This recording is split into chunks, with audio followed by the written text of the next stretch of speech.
El doctor siempre me pone difícil porque ¿qué tenemos de nuevo? Pues nada, no, no es cierto. Pero en realidad sí es difícil cuando te ponen ese tema porque dices, pues nuevo, nuevo, así que digamos nuevo, creo que no mucho, pero bueno, vamos a platicar un poquito de lo que tenemos ahora, o lo que se ha hablado ahora sobre esta parte del cólico. Siempre es ¿qué es el cólico? ¿No? Todo el mundo dice cólico y ya piensa en dolor de estómago. Y realmente esta palabra de cólicos se ha hablado tanto de que viene del cólicos, que era del griego y que decía que era intestino, bueno, que era parte del colon y que era dolor en el intestino. También se habla mucho de que eran las siglas en inglés, que era cólic, que era ese llanto intratable, etcétera. Después vinieron un poquito los criterios de Bessel, después los criterios de Roma 4, etcétera. Pero en realidad lo que tenemos siempre pues es un niño que está llorando, que no sabemos por qué llora, los papás están desesperados, algunos nos dicen que es con el frío, con el calor, que si en la mañana, que si en la noche, a todo le queremos encontrar una razón con los papás ahí en el consultorio.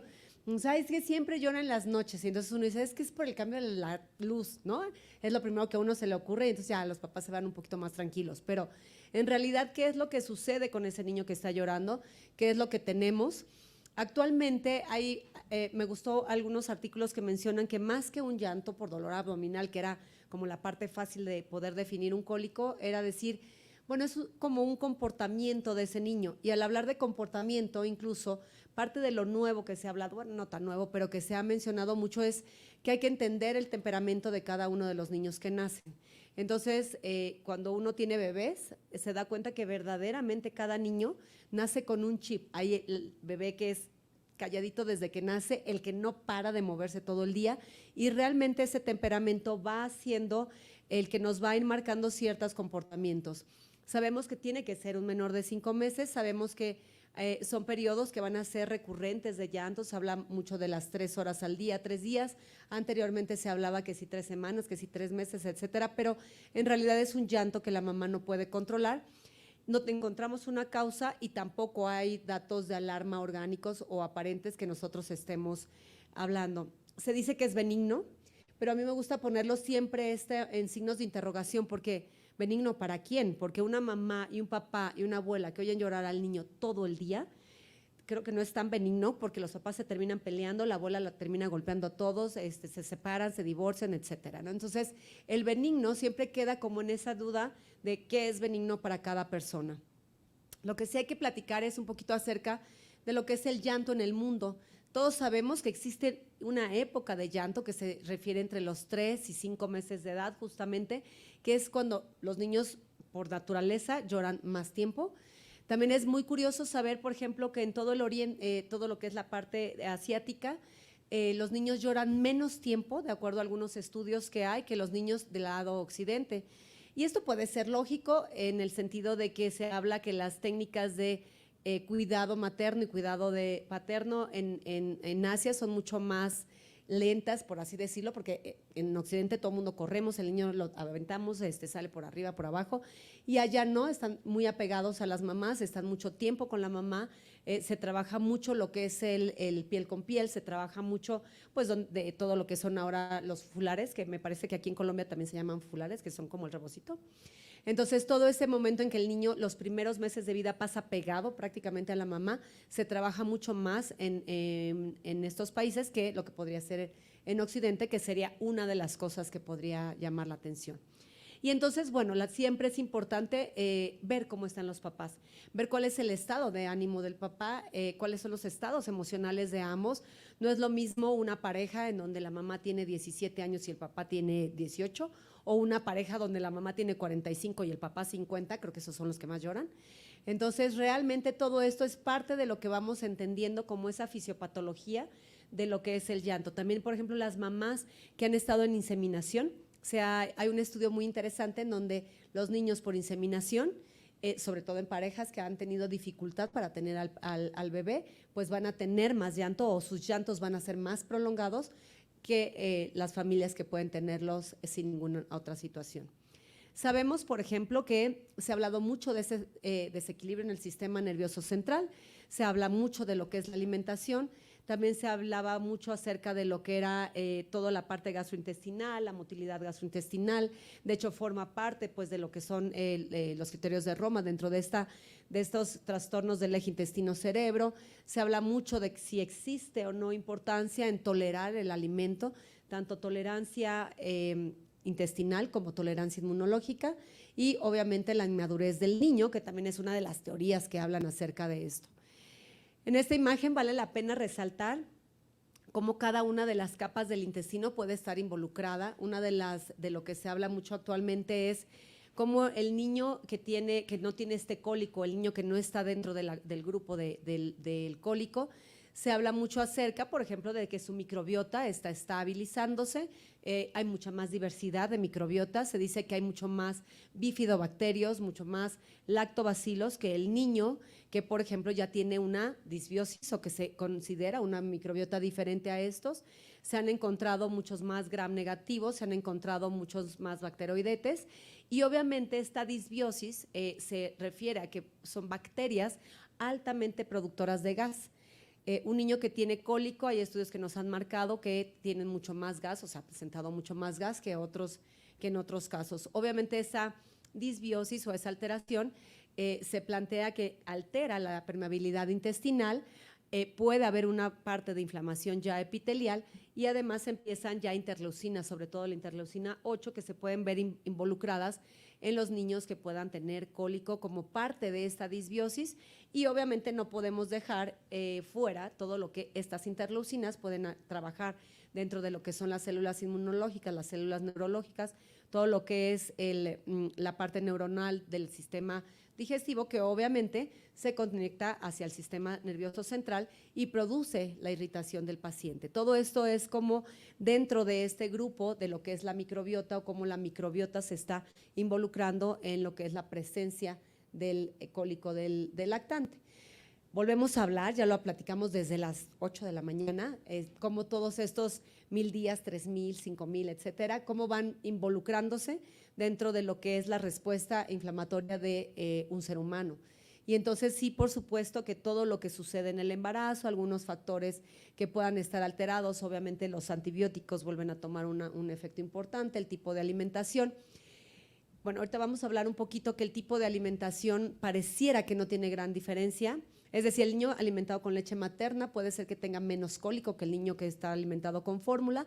A todos nos parece esta situación. Sin embargo, el niño que tiene cólico que se lleva a leche materna tampoco tiene ningún cambio en ese sentido. Por eso es que todavía queda en duda.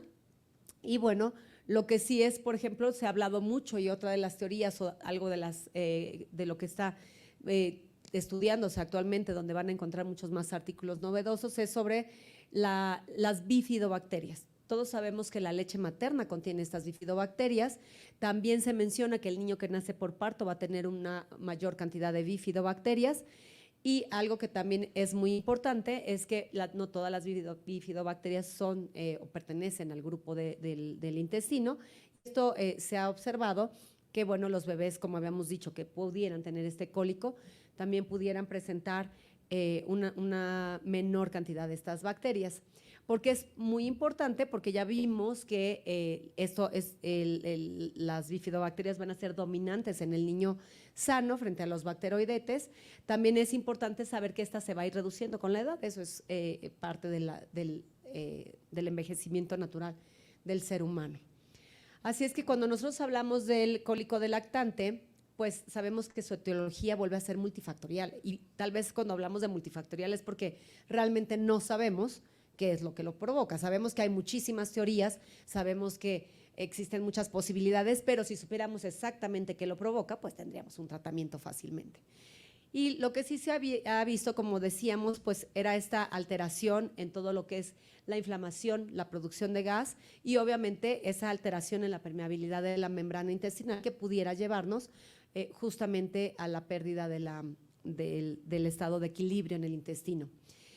Algo que también se ha visto actualmente que pues se podría utilizar o que puede ayudar al paciente que tiene cólicos, se habla de los oligosacáridos de la leche humana. Incluso muchas farmacéuticas han tratado de tomar algunos, ponerlos en fórmulas infantiles, etcétera. Sin embargo, hay que recordar, por ejemplo, que estos oligosacáridos en algunos casos pueden ser digeridos incluso por algunas bifidobacterias, obviamente algunos de la leche humana no, y esto es lo que puede permitir que esa fermentación alimente como tal, pues todo el resto de lo que es la microbiota intestinal. Entonces hablábamos, dentro de todas estas teorías, hay algunas muy interesantes, sobre todo, por ejemplo, sabíamos que sí puede haber una alteración intestinal o una motilidad intestinal alterada, y hay algo interesante con los ácidos biliares. Pocas veces nos habíamos puesto a pensar, y las abuelas ya lo habían dicho, porque dicen, no sé si a ustedes les pasa, pero doctor, es que el bebé está haciendo verde. O sea, no pasa nada, ¿no? Pero tenían algo de razón las abuelas, porque resulta que cuando nosotros tenemos, por ejemplo, una disminución en el movimiento de los ácidos biliares, obviamente puede haber una proliferación como tal de las bacterias que se encuentran en el intestino, y esto también puede provocar una alteración de la barrera de moco, y obviamente puede entonces producir o puede formar parte de lo que sería la disbiosis. También es importante mencionar que cuando tenemos colonizaciones muy tardías o diversificación muy tardía de la microbiota, también se ha podido considerar como parte de una de las teorías que pueden producir alcohólico. Por ejemplo, uno de los que se ponen como ejemplo es el bebé prematuro. El bebé prematuro es disbiótico por naturaleza, además de que nace por el hecho de ser prematuro, nace con hipoxia, nace con una alteración, normalmente nacen por cesárea por la situación que los vuelve prematuros, y entonces este bebito como tal pareciera que presenta más cólicos que un bebé que nace de término, en donde se pudieran estar conjugando pues todas las teorías de las que hemos hablado.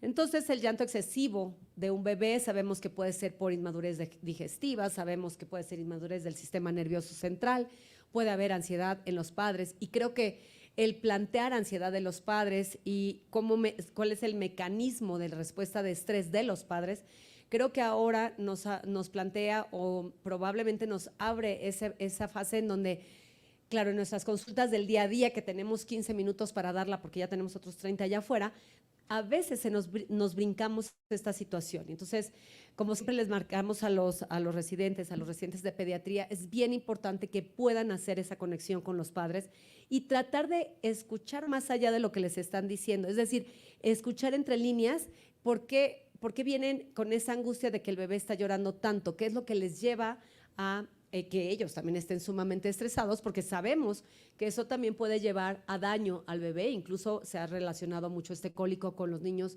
con la sacudida del niño, con las contusiones cerebrales, etcétera. Sabemos, por ejemplo, que cuando tenemos unos padres ansiosos, con pocas herramientas ante la frustración, con una falta de confianza ante ese nuevo bebé, están enojados, están molestos, están con resentimientos, tal vez la mamá hacia el papá, etcétera. Y obviamente pues tenemos lo más grave que puede ocurrir en un cólico, y que creo que siempre tenemos como datos de alarma. Como les digo a los residentes, no se preocupen, sobre todo los de pediatría, si el bebé está llorando y demás, preocúpense si los papás los ven tan alterados que el papá pueda llegar a un shaking baby. Entonces, obviamente el abordaje es muy fácil, sí es fácil en el sentido de que pareciera que estos niños son sanos. Entonces, hay que recordar que son bebés de menos de 5 meses. Si el bebé ya tiene 8 meses y tiene este llanto, definitivamente no es un cólico. Eso es importante que lo tomemos en cuenta. Son episodios continuos, recurrentes. Hay que marcar bien una historia clínica, bien los antecedentes, bien la exploración física, sobre todo porque los datos de alarma que nos dé ese niño son los que nos van a permitir decir, pues sí, parece que solamente es un cólico, parece que solamente debemos de dar trabajo emocional a los padres, etcétera, pero obviamente hay que interrogar hasta ingesta de droga en las mamás. Por ejemplo, tuvimos un caso en el hospital que el niño venía en un hospital privado allá en México. El niño venía con llanto y llanto, el pediatra lo mandó, llegó hasta el gastro, del gastro ya casi yo lo mandaba al neurólogo, pero curiosamente cuando empezamos a plantear el interrogatorio, la mamá consumía drogas. Entonces, obviamente, pues es un bebé que puede empezar a hacer síndromes de abstinencia. Entonces, sí hay que interrogar muy bien este tipo de cosas porque pues el bebé venía tranquilo, venía normal, pero no sabíamos que había momentos en el día, pues que obviamente la mamá entre que consumía y demás, pues el bebé, y además le daba lactancia. Hay que buscar siempre alteraciones orgánicas que pudieran ser anatómicas o, por ejemplo, datos neurológicos, emocionales. Si nosotros vemos que todo esto está normal, el interrogatorio es un bebé sano, es un bebé que va creciendo bien, va subiendo bien de peso, pareciera que todo está dentro de lo normal, pues podríamos hablar entonces de lo que es el cólico en lactante, que como dijimos, pues realmente las definiciones no nos dicen nada. Las definiciones, incluso los criterios de Roma plantean un criterio para protocolos de investigación y otro criterio para pues los papás, ¿no? Entonces, ¿qué es lo que le vamos a dar? Hablábamos de la educación de los padres. Yo creo que el plantear, y no sé si aquí les pasa igual, las mamás, por ejemplo, en la etapa de millennials hacia abajo, tienen muy poca capacidad de frustración.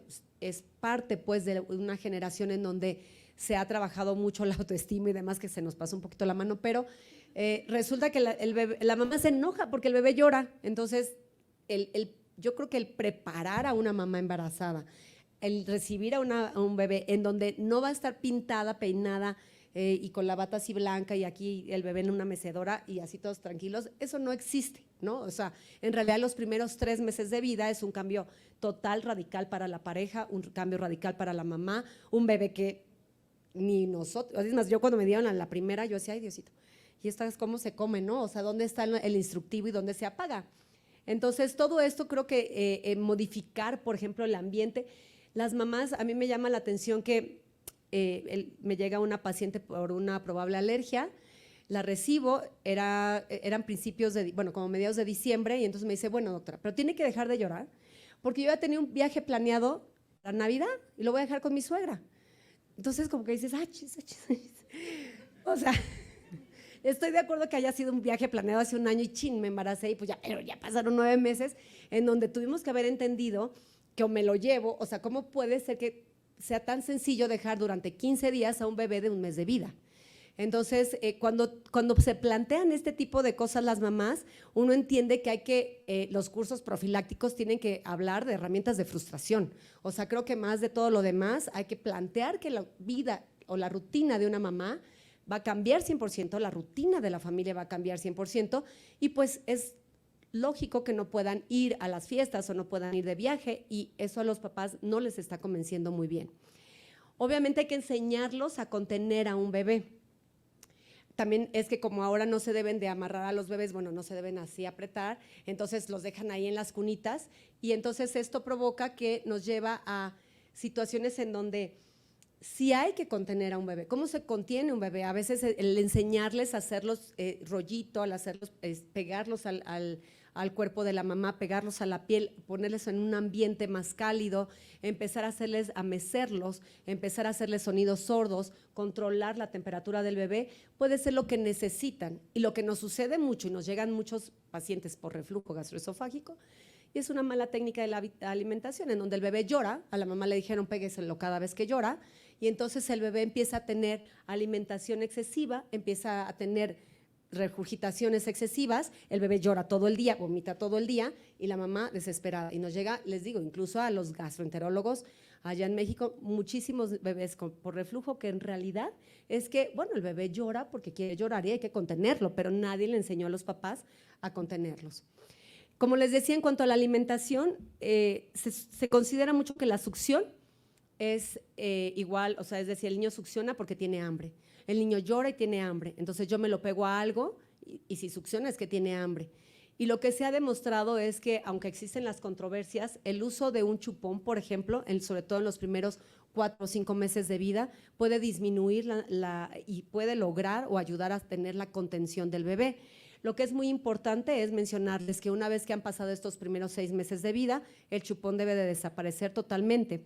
Otra de las cosas que algunas veces en las ligas de la leche, etcétera, se nos comenta es que puede confundir el chupón con el pecho. Sin embargo, si se sabe trabajar al bebé, si se sabe plantear la contención diferente a lo que es la alimentación, entonces a la alimentación que debe nutrir, porque el bebé tiene un reflejo que se llama succión, y ese reflejo no va a desaparecer hasta prácticamente los 5 o 6 meses de vida, y eso hay que explicarle a los papás también, porque siempre dicen, es que me lo pego y sí tiene hambre porque succiona. No, es que a la hora que te lo pegues, como te lo pegues, el bebé va a succionar. También es muy importante mencionarles que el pecho tiene la función de nutrir y no de calmar al bebé. ¿Por qué? Porque entonces empieza la sobrealimentación. Y lo que decíamos de las fórmulas infantiles, si por alguna causa no se pudo dar leche materna, se pensaba que las fórmulas infantiles provocaban más cólico. Sin embargo, como les digo, no se ha hecho, los estudios que han determinado no han podido demostrar que una fórmula causa más cólico que la leche materna. Esto es nada más para que vean todas las guías, algunas de las guías en Estados Unidos, algunas de las guías en Inglaterra, en Irlanda, en donde mencionan todo lo que se puede hacer. Y realmente lo único que todas concuerdan es que hay que hacer un buen examen clínico, una buena historia clínica, platicar con los papás y de ahí en fuera cada una recomienda cosas diferentes.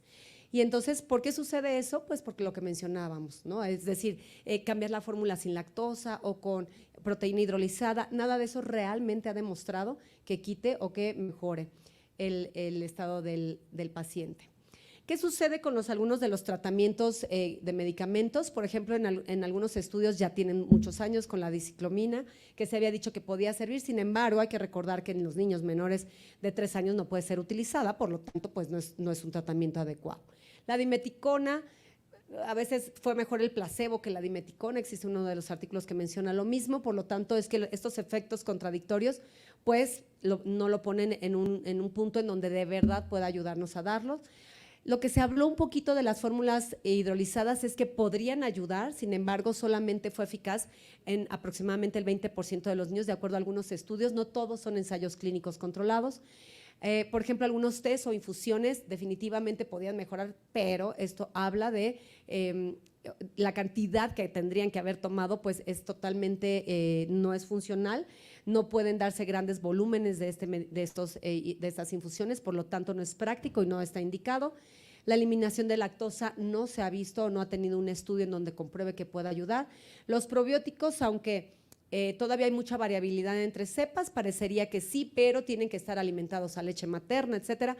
Entonces, tampoco es que podamos decir o que podamos dar una indicación precisa de que un probiótico puede mejorar el cólico, no es una indicación en este momento como tal. Algunas de las cepas que están estudiadas son estas que pongo en este cuadro, por ejemplo, Bacillus lactis, Lactobacillus reuteri, en la cepa de SM 17938, y sí es importante demostrar que sepa y cuáles son, por ejemplo, Lactobacillus GG, se han valorado en fórmulas, se han valorado en gotitas, etcétera, pero como les decía, otra de las cepas que está mejor es que ha demostrado en los últimos estudios, es la de BB12. Sin embargo, volvemos al punto en que debido a la heterogeneidad de los pacientes, debido a las diferentes cepas que se han utilizado, hoy por hoy no es una indicación precisa en el cólico del lactante. ¿Qué cosas se han visto en los probióticos que son interesantes? Es, por ejemplo, que hay algunas cepas de probióticos que nosotros podemos dar.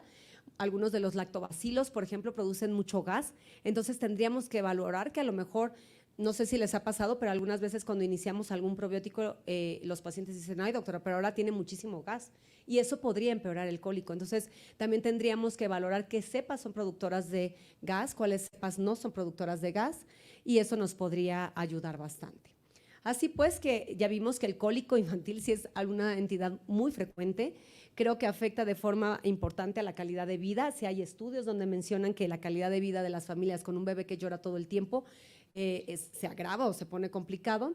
Hay muchas teorías acerca de la fisiopatología, sin embargo sabemos que es un fenómeno que es multifactorial, incluye tanto a los papás, incluye tanto al bebé, los temperamentos de ambos, el carácter de los papás. Es muy importante siempre buscar los datos de alarma en ese bebé que llega con un cólico, y yo creo que un acercamiento, lo que más se ha visto que ayuda en estos casos, es un acercamiento holístico. ¿Y por qué hablamos de algo holístico? Porque tenemos que tranquilizar tal vez primero a los papás. Incluso hay un estudio también muy interesante que el niño con cólico tiene un mayor, hay una referencia en donde hay mayor número de mamás con trastorno obsesivo compulsivo diagnosticado. Entonces es probable que estas mamás pudieran no provocar obviamente el llanto del bebé, pero sí hacer coincidir o hacer que el ambiente alrededor de ese bebé no sea lo suficientemente tranquilo. Algunos probióticos pueden ser utilizados como coadyuvantes, se han visto, hay que determinar bien cuál es la cepa y la condición del niño, si está tomando leche materna o si no está tomando leche materna, porque de eso también depende la funcionalidad de algunas cepas, de acuerdo a los artículos que han mencionado hasta el momento. Y obviamente sí la leche materna, seguir trabajando esto, pero la leche materna como nutrición, no como contención de ese bebé, porque el no contener al bebé y alimentarlo continuamente también puede ser una causa de llanto continuo y de malestar general del bebé. Los niños, por ejemplo, que están alimentados con leche materna y fórmula, también se han visto que pueden tener mayor posibilidad o hay una mayor asociación a lo que sería el cólico infantil. Muchísimas gracias.